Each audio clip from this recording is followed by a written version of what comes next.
Mali 2020. On 18 August 2020, elements of the Malian armed force, frustrated over the rampant corruption, mismanagement, and a failing fight against jihadist insurgency, mutinied and launched a coup. Soldiers stormed the presidential palace and army barracks, with tanks in the streets and security forces collapsing. President Ibrahim Boubacar Keïta and the Prime Minister resigned under pressure. The military announced the formation of the National Committee for the Salvation of the People and promised a transition. For many citizens, it was a relief, a chance to reset, but also mark a return to the military rule after years of fragile civilian governance. Mali 2021. Just 9 months later, on 24th May 2021, a second coup shocked Mali. The head of the CNSP, Assimi Goïta, felt the transitional government was sidelining the military by trying to remove senior officers from key posts. That night, soldiers detained interim president Bando and Prime Minister Mokhtar Ould. Under pressure, they resigned.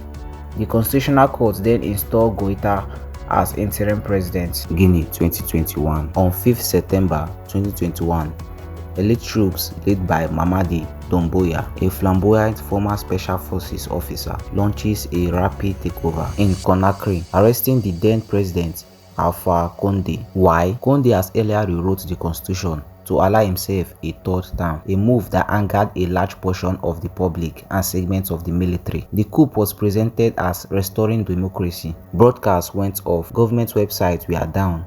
Within hours, control rested with the new junta. Sudan 2021. In Sudan, the fragile post-dictatorship power-sharing arrangement between civilian and military leaders collapsed. On 25th October 2021, the military, led by Abdel Fattah al-Burhan, dissolved the Transitional Council, detained civilian leaders, and announced takeover. The military blamed political infighting and failure to deliver reforms, but critics say it is a mark of another regression for Sudanese democracy.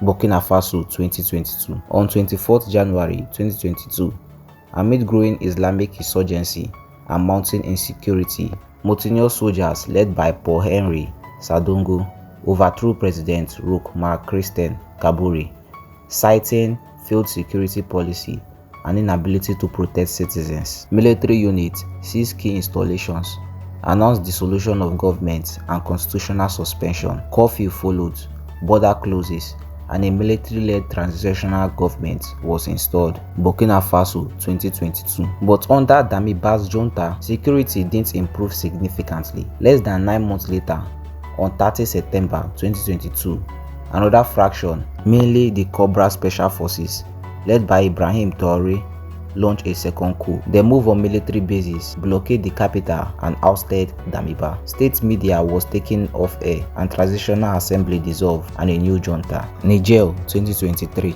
On 26 July 2023, in the early hours, the presidential guard of Niger, led by Abdourahmane Tachini, detained President Mohamed Bazoum inside the presidential palace. They claimed the government failed to manage worsening security and economic crisis. By the next day, Tachani declared himself the leader of the new military junta.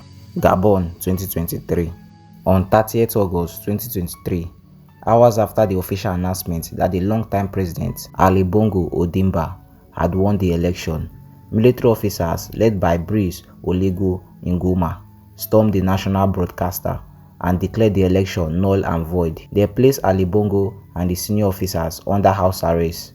Within days, Nguema was named transitional president under the Committee for the Transition and Restoration of the Institution, CTRI, ending over half a century of Bongo family rule. Guinea-Bissau 2025. On 26 November 2025, the military in Guinea-Bissau seized power just days after a disputed presidential election.